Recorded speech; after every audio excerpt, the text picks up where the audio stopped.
There is a moment. You probably remember yours. A laugh. A glance held a half second too long.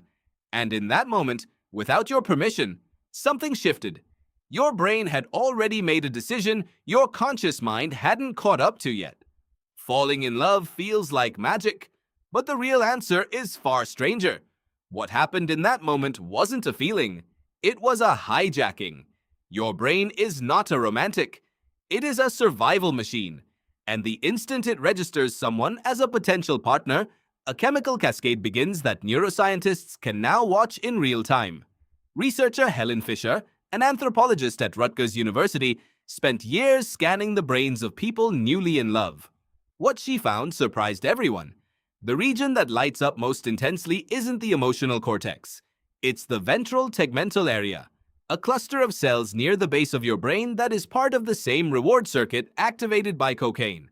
That is not a metaphor. It is a mechanism. The VTA floods your brain with dopamine. Not a trickle, a surge. And dopamine here isn't just pleasure. It's wanting. A tunnel vision, obsessive pull toward one specific person. Fisher's subjects, shown photos of their new partners inside a brain scanner, showed activation patterns nearly identical to someone craving a stimulant drug. This is why you can't stop thinking about them. It isn't weakness, it's dopamine doing exactly what it was built to do. But there's more. Alongside dopamine, norepinephrine spikes. That's why your heart races when you see them. Why your palms sweat. Why you can remember every detail of the moment you met, what they wore, where the light was, exactly how they smiled. Norepinephrine makes everything about that person feel permanently burned in. And then, serotonin drops. Neuroscientist Donatella Marazziti at the University of Pisa compared serotonin levels in people newly in love with levels in people diagnosed with obsessive-compulsive disorder. The numbers were nearly identical, a drop of around 40%. That is why a new person occupies your mind without invitation. Why you rehearse conversations that haven't happened.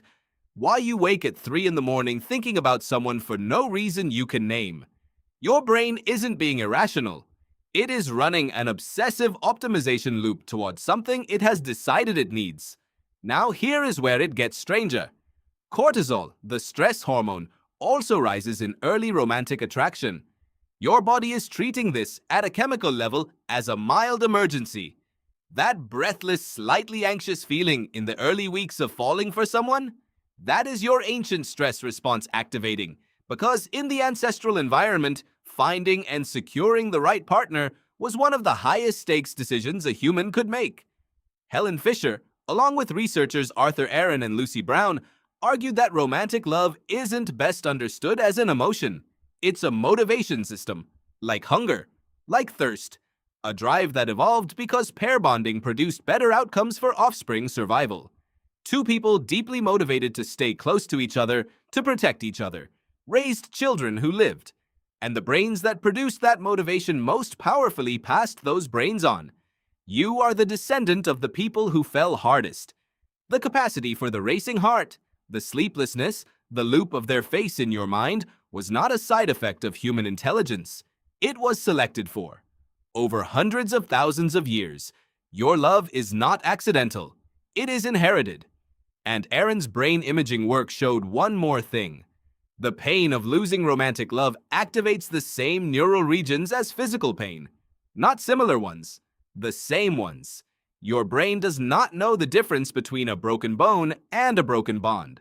So the next time you notice that shift, a glance held too long, a sentence that shouldn't have meant anything but did, you'll know what's beginning. Not just a feeling, a cascade. 300,000 years of engineering switching on all at once. There is a moment. You probably remember yours, and now you know your brain had been waiting your whole life to run that exact program.